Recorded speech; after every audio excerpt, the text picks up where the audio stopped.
নমস্কার বন্ধুরা, আজকে আবার একটি ব্লগ নিয়ে চলে এলাম। এগুলো কি জিনিস চিনতে পারছো?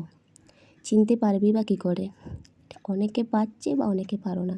কেন বলো তো? এগুলো তো সবসময় পাওয়া যায় না বা সব জায়গায় দেখতেও পাওয়া যায় না। এগুলো হলো গ্রাম অঞ্চলে বনে এগুলো ফুটে। এখানে আমরা সব ছাতু বলি। অনেক মানুষ অনেক রকম অনেক কিছু নাম আছে। এখানে সবাই ছাতু বলে, সেই জন্য আমরা ছাতুই বলি। এর একটা বেশ মজার নাম আছে জানো তো? কুরকুরি ছাতু।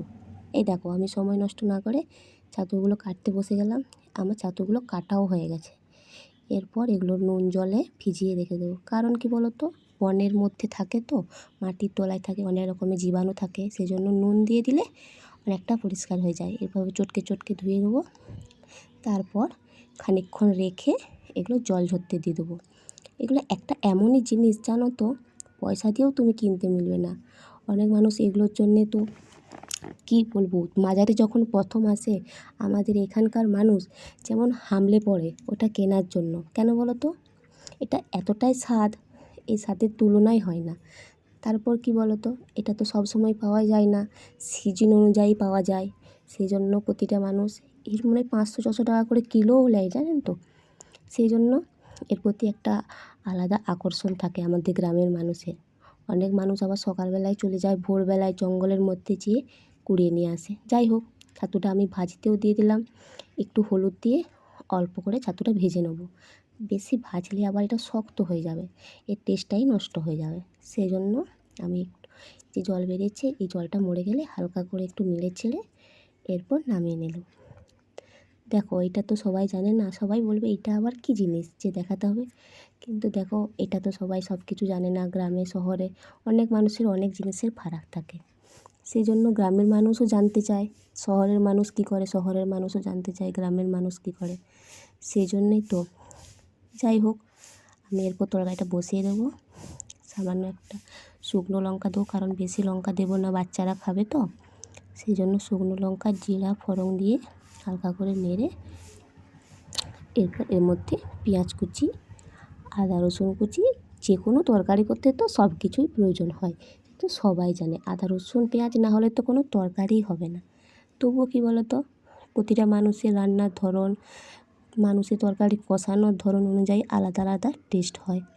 যাই হোক, আমরা তো ওইভাবেই সব জিনিস রান্না করি, এতে নতুনত্ব কিছু নেই। আদা রসুন পেঁয়াজটা ভাজা হতে আদা রসুনটা দিয়ে এরপর আমি আর একটু নাড়াচাড়া করে নেব। এরপর পরপর হলুদ গুঁড়ো, লঙ্কা গুঁড়ো, জিরা আমি বেটেই নিই আদা রসুনের সাথে, ওই জন্য জিরা গুঁড়োটা দিলাম না। একবারে হলুদ আর লঙ্কা দিয়ে কষিয়ে একটু একটু করে জল দিয়ে কষিয়ে কষিয়ে ছাতুগুলো আর আলুটা আমি আগের থেকে ভেজেই রেখেছিলাম, আলুটা ভেজে রেখেছি, সব রকম দিয়ে একবারে কষিয়ে তারপর দেখো, সব জিনিসটা তো আলাদা আলাদাভাবে রান্না করতে হয়। কোনোটা একটু বেশি কষাতে হয়, কোনোটা। আর এটা তো আমার ভাজাই হয়ে গেছে, সিদ্ধ প্রায় হয়েই গেছে। এটা সিদ্ধ করার মতো কিছু নয়, খুব নরম জিনিস, জানো তো? যেরকম নরম তেমনি সুস্বাদু।